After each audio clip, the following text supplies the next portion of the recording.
Good evening, good afternoon, and good morning to all joining us live across the United States and in China. I'm Steve Orlins, President of the National Committee on U.S.-China Relations, and I'm pleased to welcome audiences from 84 venues throughout the United States and 2 venues in China to our 11th annual Chinatown Hall. Our program could not be more timely. China concluded its 19th Party Congress this morning, and in a few hours we expect to hear the names of the new members of the Politburo and Standing Committee of the Chinese Communist Party. In addition, President Trump will make his first visit to China from November 8 to 10. As we enter this important period, the United States and China must set the course for constructive engagement to solve critical transnational issues, including non-proliferation, climate change, public health, trade and investment, terrorism, and global peace and stability. Cooperation between the 2 most important powers in the world is integral to confronting these challenges. This is why we are fortunate to have Susan Rice join us for this program. As Chief Advisor to President Barack Obama on foreign and national security policy from 2013 to 2017, and U.S. Permanent Representative to the United Nations from 2009 to 2013, Ambassador Rice has not only worked with Chinese counterparts to hammer out important agreements in this time period, including the bilateral agreement that led to the Paris Climate Accord and the Iran nuclear agreement, but also managed areas of friction and disagreement between our 2 countries. Ambassador Rice, it is an honor to have you here with us tonight. Thank you. Steve, thank you so much. It's great to be with you. I'd and also with all like our people around the world and across the country. I'd also like to thank our partners at all 86 venues, a quarter of whom are hosting Chinatown halls for the first time, including the United States Military Academy at West Point, which has 130 cadets in their audience. Let me thank our speakers as well, a veritable who's who of China experts in America.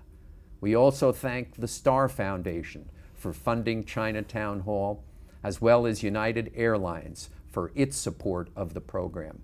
And finally, our dedicated staff at the National Committee for putting this together. We are now accepting questions submitted via Twitter. Please tweet us your questions using the hashtag CTH17 or tagging NCUSCR.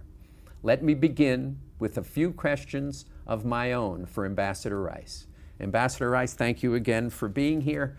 Let's start with kind of your 8 years of experience with China in terms of dealing with, as United Nations Perm Rep and then as National Security Advisor. What are the lessons that we could learn from those experiences that apply today?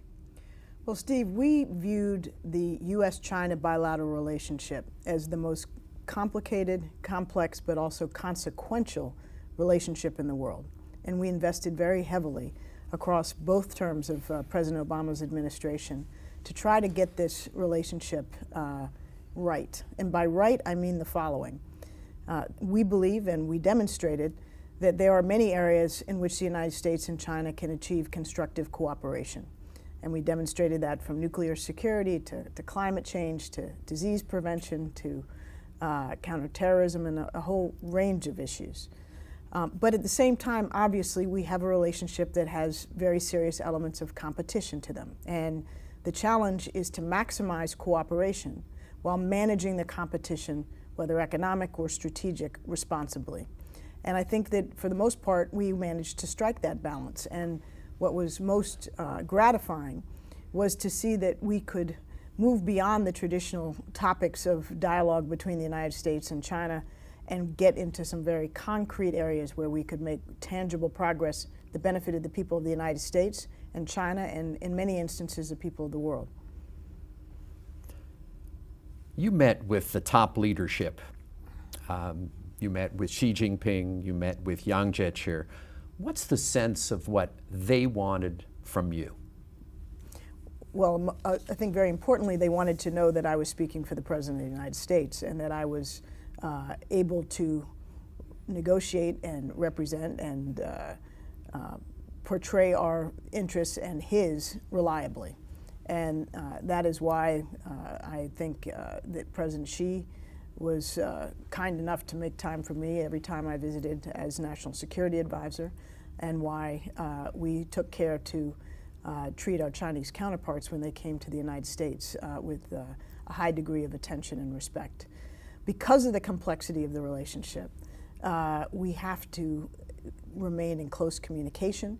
I think the Chinese understood that and invested in that, as did we. And what I believe they want is, to a substantial extent, predictability, stability, and they have their interests, which they aim to pursue. We have ours, and there are intentions sometimes.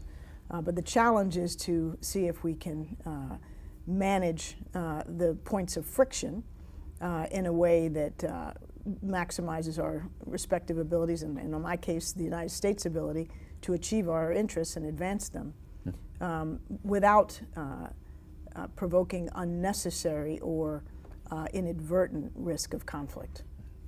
If General McMaster were sitting in my seat, what would you tell him to be doing vis-a-vis China? Well, I would be telling General McMaster to make the U.S.-China relationship a top priority for him, as I did when I was National Security Advisor, as my predecessor, Tom Donilon, did.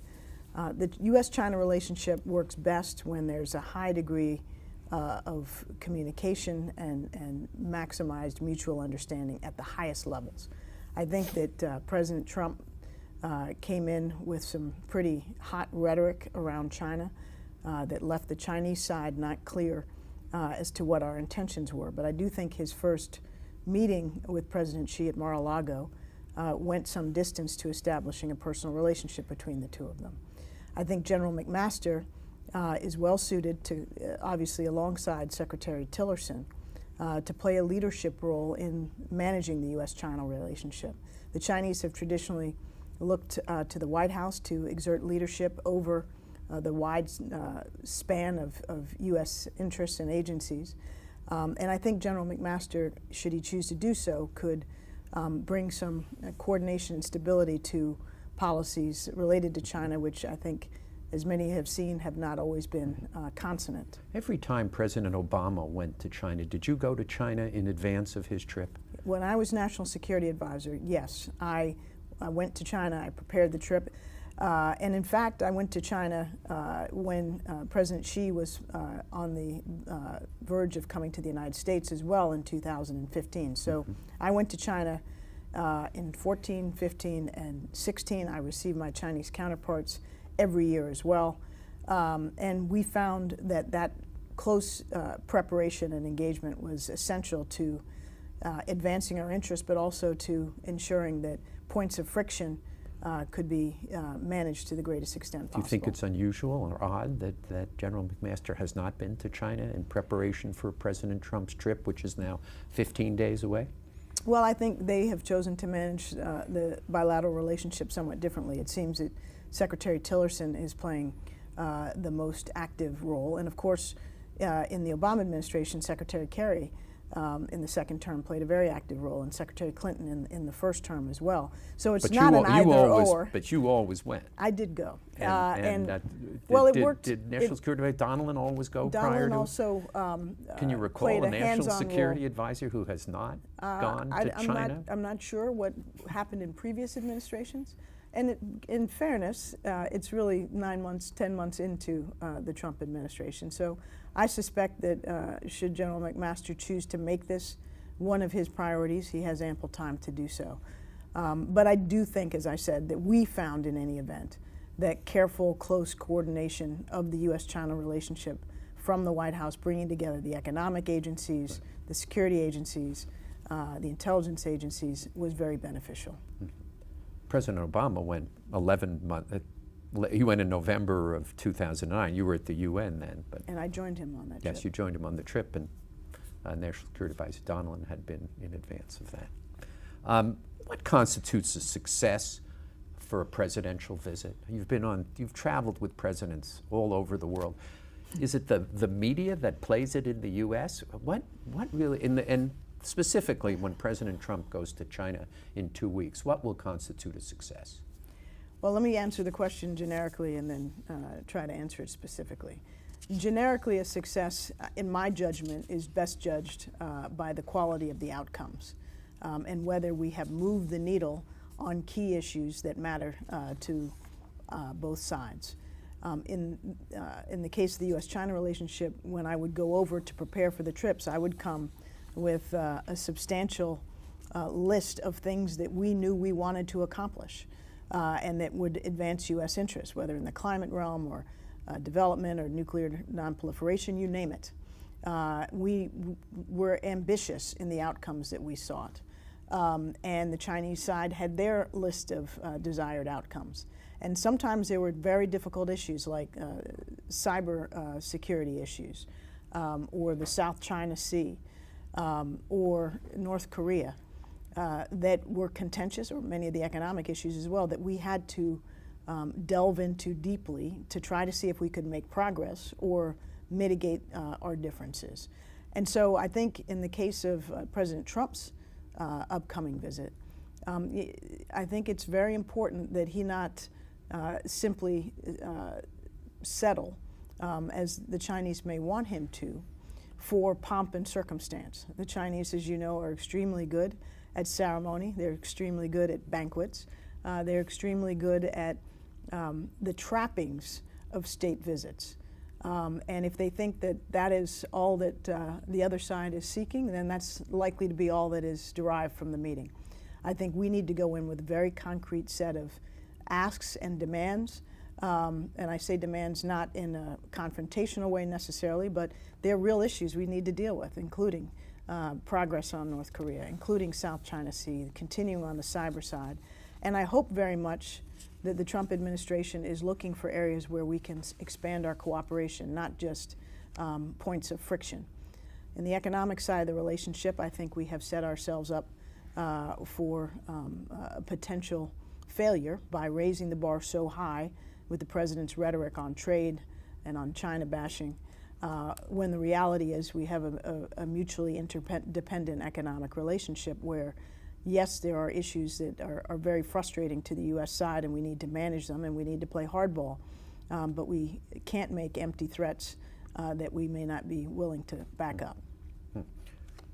Cyber was an incredible breakthrough, that it really was becoming the single most contentious issue in U.S.-China relations. You managed to negotiate what was basically has become a stand down, that attacks on U.S. businesses and others are clearly decreasing according to people. How did you accomplish that?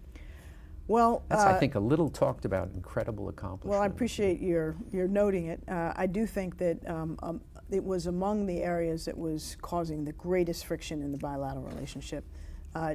Chinese government entities, Chinese companies were actively stealing and do to some extent still steal U.S. intellectual property through cyber means. But less. Yes, a lot less, in order to advance their own commercial interests. And so, we had so many instances of this, and this had been building to a point of, I think, real combustion. And when I went to Beijing in August of 2015, I made very clear to all my Chinese interlocutors from the president on down that this was an issue that, if not addressed effectively before President Xi came to the United States for his first full-on state visit, that we were going to be facing a very, very difficult visit, but also the prospect of sanctions. And I think that message was delivered privately. It also found its way into the media, and I think it got some traction in the public domain. And I think the Chinese realized finally that we meant business. They sent a delegation at the very highest level to Washington in early September of 2015. I met directly with the leader of the delegation. My team negotiated with the Chinese side. Secretary Johnson, Attorney General Lynch were very much involved, Director Comey of the FBI. We were able to negotiate through wee hours and some brinksmanship an outcome that, as you said, has substantially reduced the incidence of cyber It's not theft. gone, but it's reduced. Last question, then I want to get to audience questions, which is your op-ed in the New York Times this past August. You recommended that the U.S. start a dialogue with China, revive diplomacy, and ratchet up sanctions to try and make progress on the North Korea issue. We've seen some of that happen. How do you kind of, we've seen additional sanctions out of the UN. We've seen some progress. How do you think we're doing? Not well enough. Steve, the point of my op-ed was to make the case that in the first instance, the extremely heated rhetoric from President Trump and the threats that he was leveling, fire and fury and the like, which were matching or exceeding, the young Kim Jong-un's rhetoric, was one, inappropriate and too dangerous, that it risked precipitating miscalculation and inadvertent conflict. Secondly, that while we needed to continue to do everything we can to stymie the progress of North Korea's nuclear and missile programs, that we would be foolhardy to engage in a preemptive, or some people like to use the term preventive war on the Korean Peninsula to accomplish that objective. One, it wouldn't accomplish it. Two, the costs in economic and human terms would be extraordinary. And I argue that if absolutely necessary, it's by no means our preferred outcome, we could manage this problem, we can manage this problem, if we must, through robust deterrence in the same way that we managed the Soviet Union during the height of the Cold War. And I did prescribe continued and intensified sanctions. I myself negotiated 4 different sanctions resolutions while I was UN ambassador. So there's and there were some that preceded us in the Bush administration, and I think the Trump administration has correctly continued to ratchet up the sanctions. But we do need to be talking to the Chinese in a way that I don't believe, or at least I'm not aware of, that we are now about the complexities on the Korean Peninsula. And we do need to leave the door open to diplomacy, recognizing that from Kim Jong-un's point of view, his nuclear weapons are likely in his perception, existential. Let's go to some of the questions that have been tweeted in. Christian from Las Vegas. What does a more powerful China mean for the United States? Well, I appreciate the question from Christian, thank you. First of all, we need to recognize that China is going to continue rising. Its economy, its population, its capacity ensure that it will be and remain a very powerful country for the foreseeable future. The perspective that we had in the Obama administration is that we needn't fear or try to thwart China's peaceful rise, particularly provided if it is managed and conducted responsibly. China claims that it wants to be a responsible stakeholder, that it isn't interested in trying to displace the United States in the Asia-Pacific region or globally as a preeminent leader.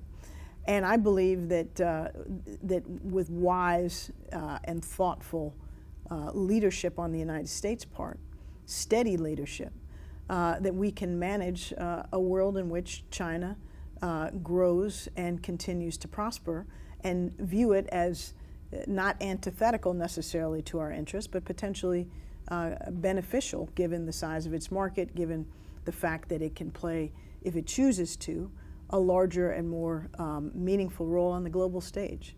I don't know if many Americans understand that China is now, of all the 5 permanent members on the United Nations Security Council, Russia, China, US, UK, France, the largest contributor by far to UN peacekeeping operations. Right. That's something that has changed just in the last 5 or 10 years. They are taking up an area of responsibility that we have chosen not to play a comparable role in, and nor have the others. That's a constructive contribution. So there will be areas of friction, and on the economic side, we have to do everything we must to defend our companies and defend our workers. On the strategic side, we have to insist that China plays by international rules and norms. and doesn't color out of the lines, which it is sometimes inclined to do. But we can manage that, I believe, through thoughtful and wise U.S. leadership. From West Point, Megan from West Point. In light of the challenges and strategic opportunities you observe in China's rise, what are your views on enhanced counterterrorism cooperation between the United States and China? This is an area where the U.S. side and the Chinese side have agreed in principle that there's more we can do. I believe we ought to do more, we must do more. But there is a challenge, which is the way the Chinese define the terrorism threat as it relates to China is not a definition that we entirely share. And so the issues, for example, they perceive the Uyghur threat to be a proximate terrorist threat. There have certainly been terrorist actions undertaken, but they want us to categorize the organization as a foreign terrorist organization when it doesn't meet our legal criteria at this stage for it. And so there are issues like this that have thwarted broader counterterrorism cooperation. And we need to continue to try to work to get beyond those and to see that when it comes to various forms of extremism, particularly in the form of ISIL or Al-Qaeda or other Islamic extremist organizations, that we have more in common than we have to differ on. Lindsay from Clemson University asked, how has the power dynamic between the United States and China changed in the wake of the U.S. pulling out of the TPP, Trans-Pacific Partnership? Great question. I think the power dynamic is shifting, and it is not shifting in the U.S. favor. And the reason for that is not, in my view, because of actions taken by China. It's rather because of actions taken by the new administration. The decision to cancel U.S. participation in TPP, I think, was an extremely big mistake. The TPP was, and may still be, a high standards agreement involving 40% of the global economy. It was an agreement that protected labor and environmental rights and raised the standards and would be beneficial for the United States. It was also a construct that bound together strategically very important countries in the Asia Pacific. And it was an entity that China had expressed some interest in eventually joining. But to join, it would have to raise its standards and do so in a way that would have been, and will be, if it were to come to pass, beneficial for us and our partners. So that was a big mistake on the United States' part. I think withdrawing from the Paris Climate Agreement was an equally bad mistake, and that was a product substantially of U.S.-China cooperation. We're out. China is the last of the remaining parents in that two-parent family, and that has ceded to China a leadership role in our absence that I think is not only reflective of our interests, not reflective of our interests, but is signal to the world that we don't stand by our agreements and that we are a fair weather leader. I could go through a list of other things, the Iran agreement and how they've cast doubt upon that, intemperate statements directed at our allies, causing them to wonder whether the United States commitment is constant. There are a whole range of things that I'm sorry to say that the new administration and particularly the president have done that have taken the United States out of central leadership on many key issues globally and left the field wide open for a very eager China to play a more prominent role. Do you think we'll see kind of the rebirth in some form of the TPP? Because it's kind of just right. It really was the right agreement in many ways. I agree. But will we see a rebirth yet? Well, or I the think politics are just, I mean, Secretary Clinton opposed joining acceding to the TPP also. So this was not a Clinton versus. During the campaign. During yes. the campaign.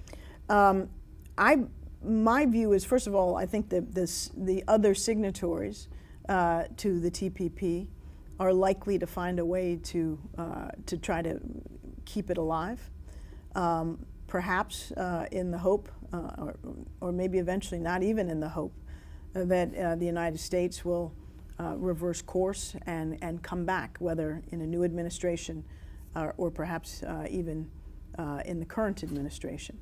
I think the politics of trade in the United States are very distorted. They don't actually reflect popular opinion, as I think you know, and I hope others who are watching know. The majority of Americans favor open and free and fair trade and see the benefit of these arrangements. But powerful interests on various sides oppose it. And we need to find a political workaround or workout so that we can engage in agreements that advance our interests, like TPP. But I think that's symptomatic of a larger dysfunction in our body politic, which is something I'm quite concerned about. Right. I mean, the question arises, will RCEP, the Chinese, Yes. The trade agreement which China looks to participate, kind of raise its standard and somehow become a new, somewhat modified TPP and bring in other participants? Well, many of the players in TPP never absented themselves from RCEP. Right. And they were looking to perhaps participate in both. Now, with the United States having jettisoned TPP, I think it gives a boost to RCEP. And that's to my larger point of the United States ceding the stage. Charlie from New Hampshire asked, does U.S. freedom of navigation operations in the South China Sea threaten U.S.-China relations? Are these operations necessary for American security? My view is yes, they are necessary, and we need to conduct them as a matter of routine, consistent with international law, and the Chinese may object, but this is what we need to do.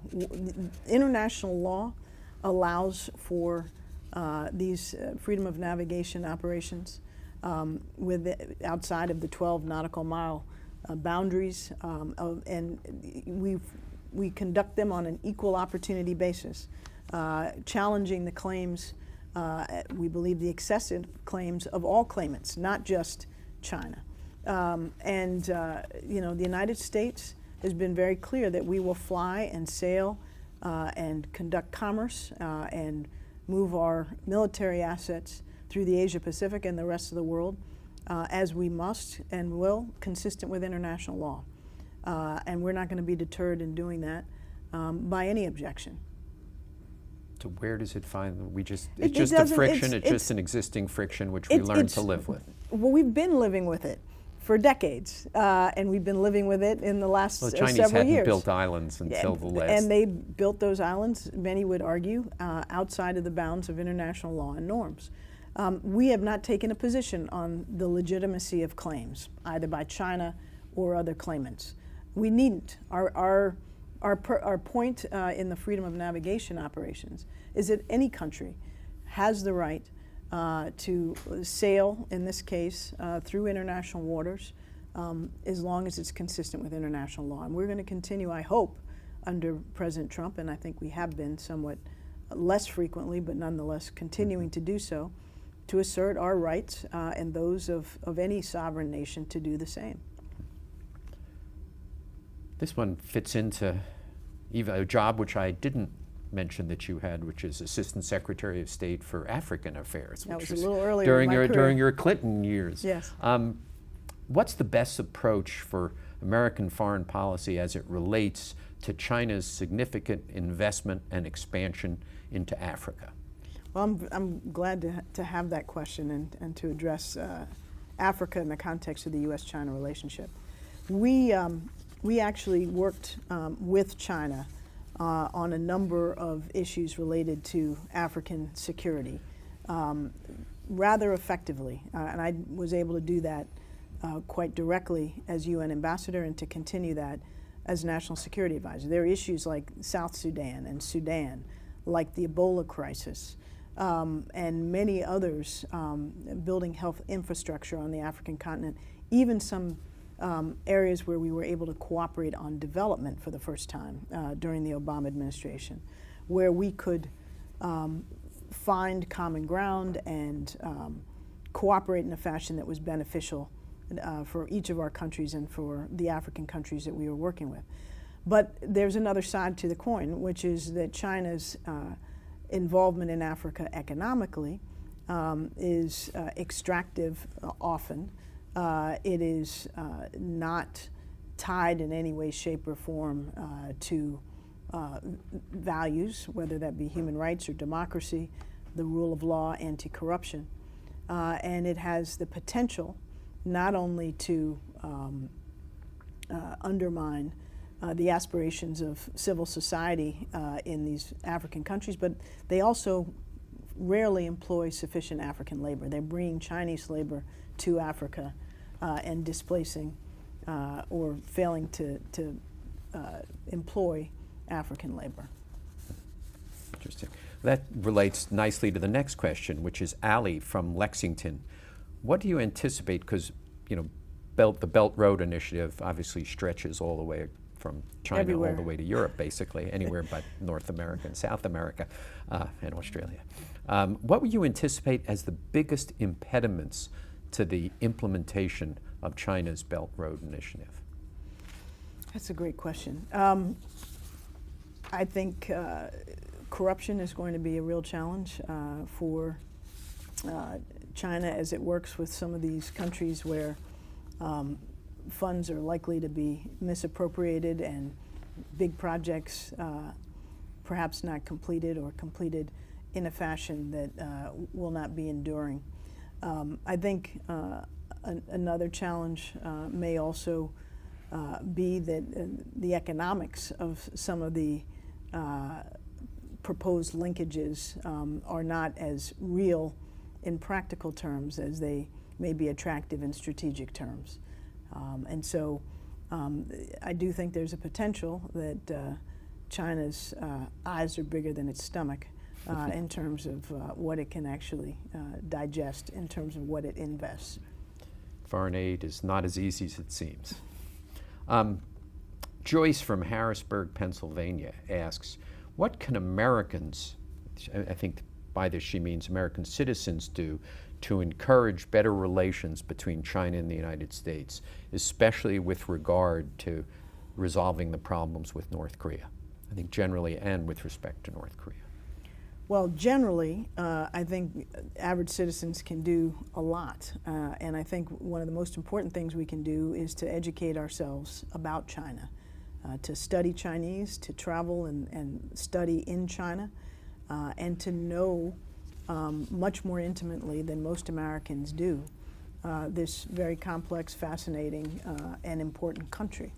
I think the people-to-people exchanges, which have not been as widely heralded as I think they deserve, that we pursued with China during the Obama administration were very significant. The 100,000 strong, the extended visa validity so that now on a reciprocal basis we can visit each other with much, much longer term visas, which actually also strengthened our overall visa process. And so I do think that people have a very important role to play. And with that deeper understanding of each other, and in the US case of China, I think we need to prevail on our policymakers and our leaders to be more judicious in how they employ China in our domestic politics, because China remains the most reliable whipping boy after probably Hillary Clinton and Susan Rice for domestic political discourse in the context of a campaign. And therefore, a lot of heated rhetoric gets applied to China that makes policy making very difficult. And I think Americans can have an impact on that if they engage and demand better from their leaders. Demand better from their leadership. I think a lot of us would share that. Joyce in San Francisco, should promoting human rights be an essential component of U.S. relations with China? I believe the answer to that is yes. And for decades it has been. And I'm concerned, frankly, that in the current administration, human rights have essentially fallen off the agenda with China, but not only with China. I think it's a phenomenon that we're seeing replicated from the Philippines to Turkey to Saudi Arabia, and that's a concern.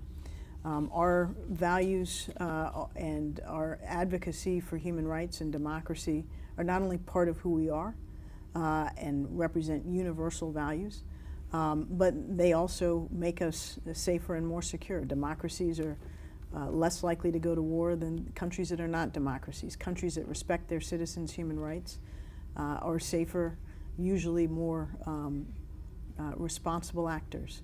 And while I fully recognize that our insistence on standing up for human rights is a point of friction in the U.S.-China relationship, we did it forcefully, publicly and privately, as did many of our predecessors, because of the importance we attach to it. We can't allow it to overwhelm the bilateral relationship, but it definitely needs to be a component of it, and I'm concerned that that is diminished. Nick from New Haven asks, going forward, how do you think China and the United States can work together to address global challenges and instability, especially on issues like ISIS and Syria? Well, we've touched a little bit on some of that, but Steve, we are more frequently than not now having to and seeking to engage with China on these difficult issues. As permanent members of the Security Council, we're working every day in New York on these tough issues. I think, unfortunately, in some instances, China has reflexively aligned itself with Russia, including on some issues like Syria on occasion. Though I will note, not today in the Security Council when Russia cast a lone veto on Syria and chemical weapons. But China has its own seat at the table. It is one of the P5. It's got a voice that is important and influential if it chooses to use it. And we have sought to enlist China's cooperation on fighting terrorism broadly, on dealing with the ISIL threat specifically, but on Syria and a whole range of issues, Iran and the nuclear problem quite effectively. China has a role to play, and in past decades, it was a relatively silent player on the Security Council compared to other permanent members. That has evolved and changed, and I think for the most part that is beneficial. It causes some friction over issues of human rights, as we just discussed, but in other areas it's helpful. Michael from Washington, D.C. asks, can you speak on the challenges and opportunities for cooperation with China on controlling the international drug trade? I'm glad to hear that topic covered. The U.S. and China have for several years had pretty in-depth cooperation and dialogue on counter-narcotics, and that's strengthened over the last 2 or 3 years in particular. We have enlisted China to crack down on the fentanyl threat and other forms of synthetic drugs. And to some extent they have begun to do so. I'd like to see more, and I'd like to see it sustained, because this is a threat that is not only killing far, far, far too many Americans, but is also one that will destabilize China if left unaddressed. So we have a mutual interest in this. Erica from Nashua, New Hampshire. Eric, not Erica. How has the relationship between the United States and China changed as a result of the Trump presidency? Well, Steve, again, I think we kind of touched on this. Some of it. And I think, well, let me try to answer it from a different angle. I spoke about how the U.S. Withdrawing from some of its most prominent international agreements had an impact that I thought was detrimental to U.S. interests. I also think, though, that we have had a remarkable degree of inconsistency in U.S. policy towards China in the last 10, 12 months. I say 12 because during the transition, President Trump began to threaten 45% tariffs on all Chinese goods. He seemed to publicly flirt with the idea of ending the one China policy and giving a full throttle embrace to Taiwan without recognizing the delicacy of the understandings and the history there.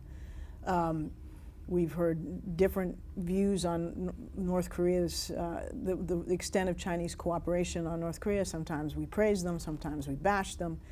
I think there's the economic relationship we, I think, usefully put into a process that we might have hoped it yielded results, but then our cabinet level negotiators went over and negotiated a deal, and the president threw it out, and now he's threatening retaliatory measures. So it's been very inconsistent, even herky-jerky, and I think that is what we don't want to be in what I described earlier as the most consequential and complex bilateral relationship.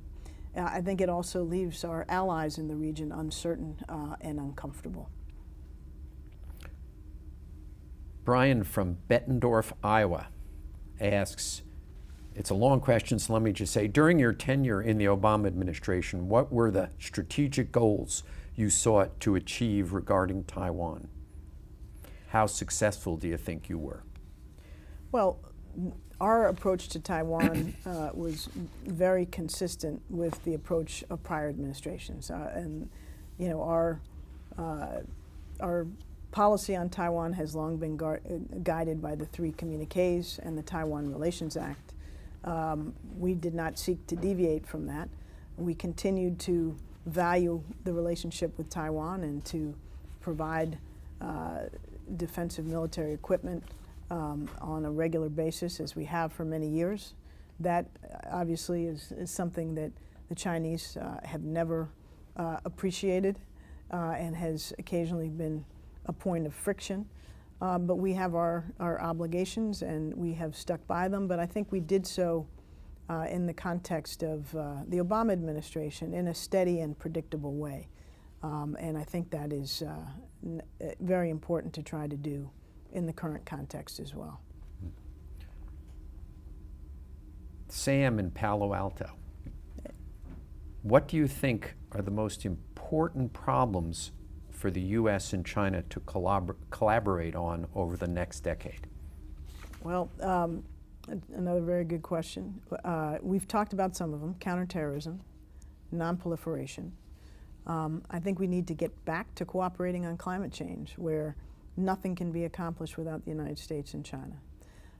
Another area we haven't talked as much about, but I think is very important, is global health and pandemic disease, which I believe is a very serious challenge that we have faced and will face in the future. And China is about as important as any other country in the world in helping to prevent, detect, and contain disease outbreaks, but also to help build the capacity of weaker countries in Asia, in Africa, Latin America, around the world, South Asia, to build their capacity to detect and prevent and contain disease.